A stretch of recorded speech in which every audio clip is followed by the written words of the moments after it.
ladies and gentlemen, I present to you Smoky Mountain Wrestling's Super Bowl of Wrestling. Now, what is Smoky Mountain Wrestling Super Bowl of Wrestling?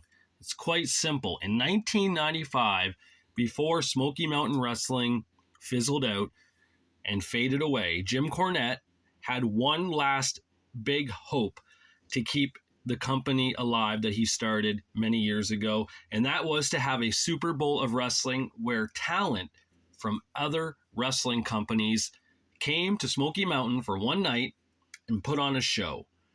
It was kind of like the biggest wrestling event you could get at the time, with all the different wrestling organizations out there, but one, of course, well, two, I guess. WCW was not involved, and technically ECW was not involved either. But the World Wrestling Federation, yes, the WWF itself was involved, and it actually sent two of their big name stars there, and one is on the cover right here, that being the Heartbreak Kid Shawn Michaels, who's wrestling Nature Boy Buddy Landel for the WWF Intercontinental Championship. That was the main event of this event. Now, let's take a look at it right here. If I can get this, there we go. So, move this over a bit to get a good view. All right, here we go.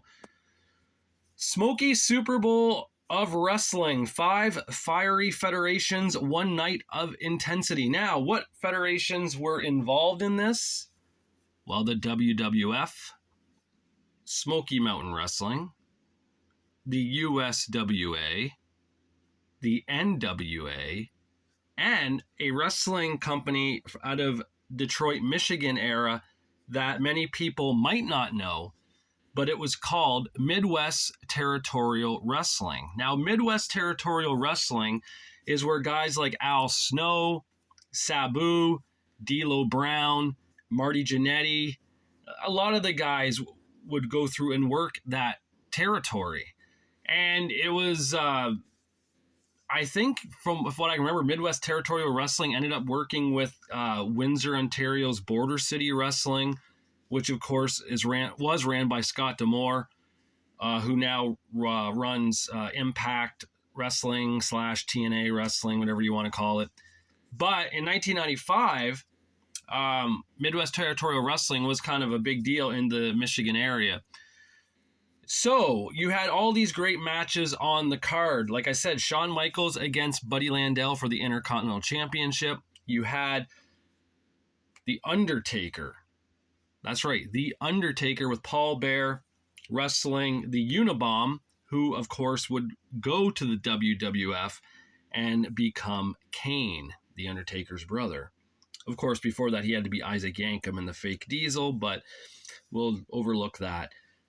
Other things, Al Snow, he was on this show, right? Al Snow fought Marty Jannetty for the Midwest Territorial heavyweight title because Marty was the champ at the time, and Al Snow won the title. With that happening, it actually got Marty Jannetty a job back with the World Wrestling Federation because Shawn Michaels put a good word in to Vince on Marty.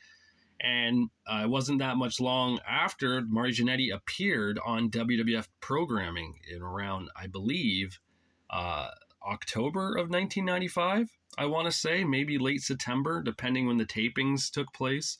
This event took place in August of 1995.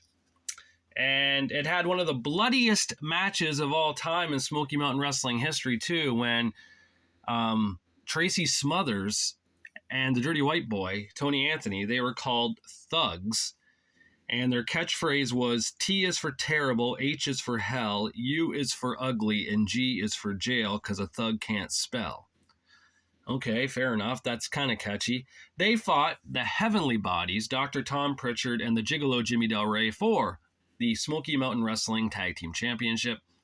Tom Pritchard, as you can see right here, is a bloody mess. I know you can't really tell because it's black and white, but man, he was a bloodied mess in this match.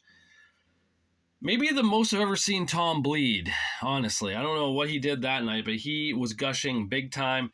The Heavenly Bodies won the Smoky Mountain Wrestling Tag Team titles from the Dirty White Boy and Tracy Smothers, thanks to Robert Gibson turning heel. That's right, Robert Gibson, Mr. Rock and Roll Express himself, turned heel and joined forces with Jim Cornette and the Heavenly Bodies. Why, you may ask? Because Ricky Morton was not here at the time.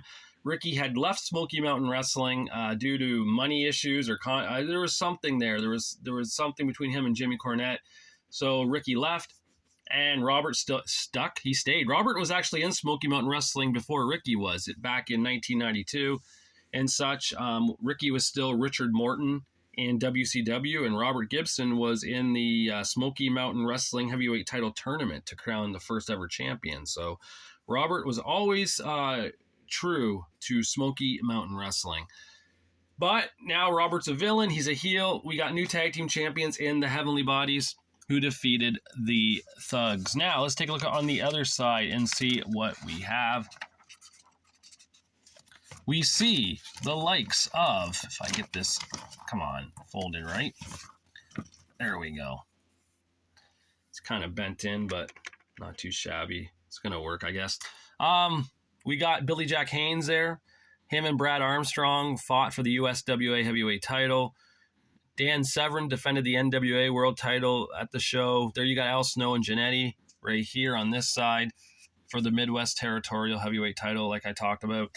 So, again, this was a huge, huge event to have all these stars, all these wrestlers from different promotions competing under one building on one night.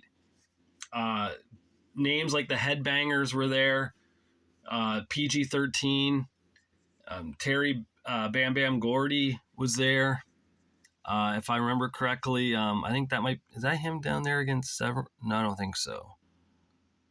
But there was a lot of stars there, because at the time, Smoky Mountain Wrestling was doing the Jim Cornette militia thing.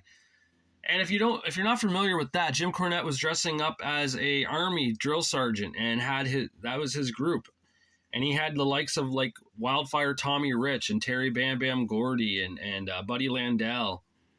And they were feuding with the likes of Brad Armstrong and I'm trying to think of who else would be the big time baby face there at the time. I know Brad was, but Brian Lee was gone by then. And like I said, Tracy and the Dirty White Boy were tagging up. I don't know who the other top baby faces would be at this time. I don't really remember who they would be. So, again, I mean, I don't know if the Super Bowl of Wrestling is on the WWE Network. I have no clue, but I do know it does exist in full.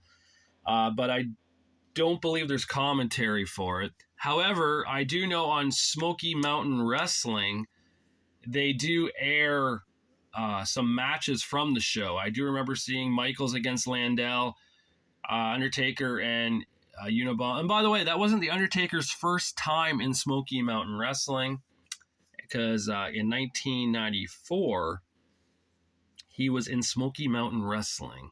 Get this. Wrestling New Jack. Yeah, New Jack. The Gangstas, New Jack and Mustafa. The Undertaker was in tag team matches against the Gangstas. Who would have thunk that, right? A lot of WWF stars did compete in Smoky Mountain Wrestling. Randy Macho Man Savage competed there. So did the Steiner brothers, because of the working agreement between the WWF and Smoky Mountain, thanks to Jim Cornette working for Vince McMahon at that time. So, this show...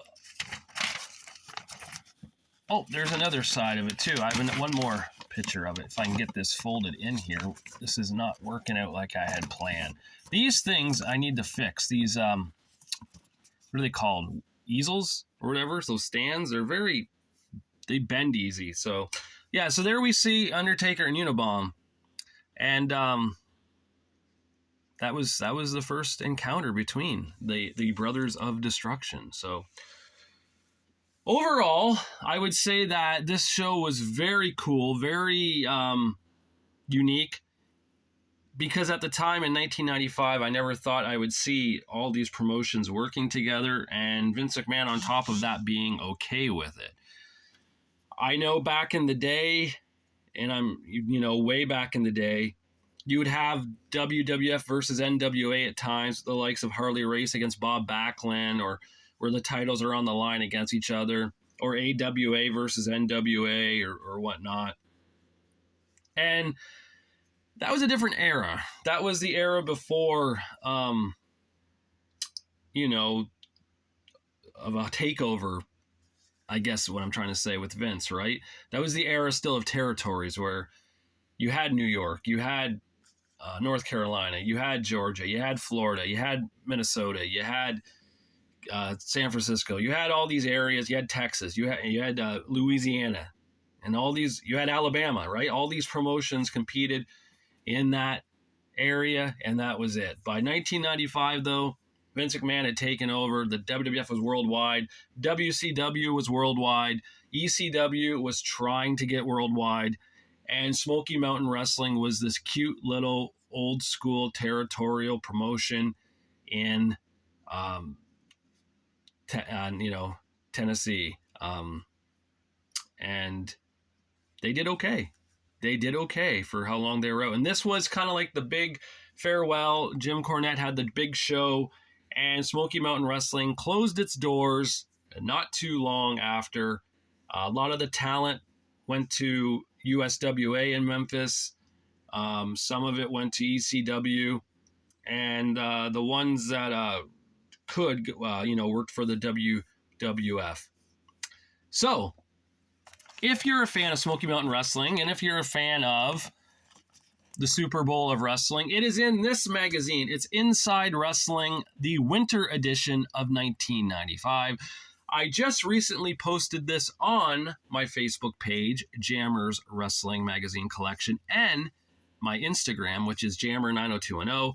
I posted the December 1995 wrestling magazines that you would have seen on the newsstands back in the day. So if you want to check that out, go to those two social media sites to check that out, and feel free to follow and like and comment and all that other good stuff if you want. I know some of you have so far, and I appreciate that. You're awesome. And I just, I respond back to you guys. I do on here too, on YouTube. I try to get back to you guys as much as I can. It's been fun. This channel's been growing, and I'm glad it is. And I hope you all have a very, very, I hope you all had a very, very Merry Christmas, Happy Hanukkah, whatever you celebrate. I hope it was awesome for you. I hope you got a lot of cool things. I know I did. It was a good day. And until I do my next one, I'll talk to you guys later.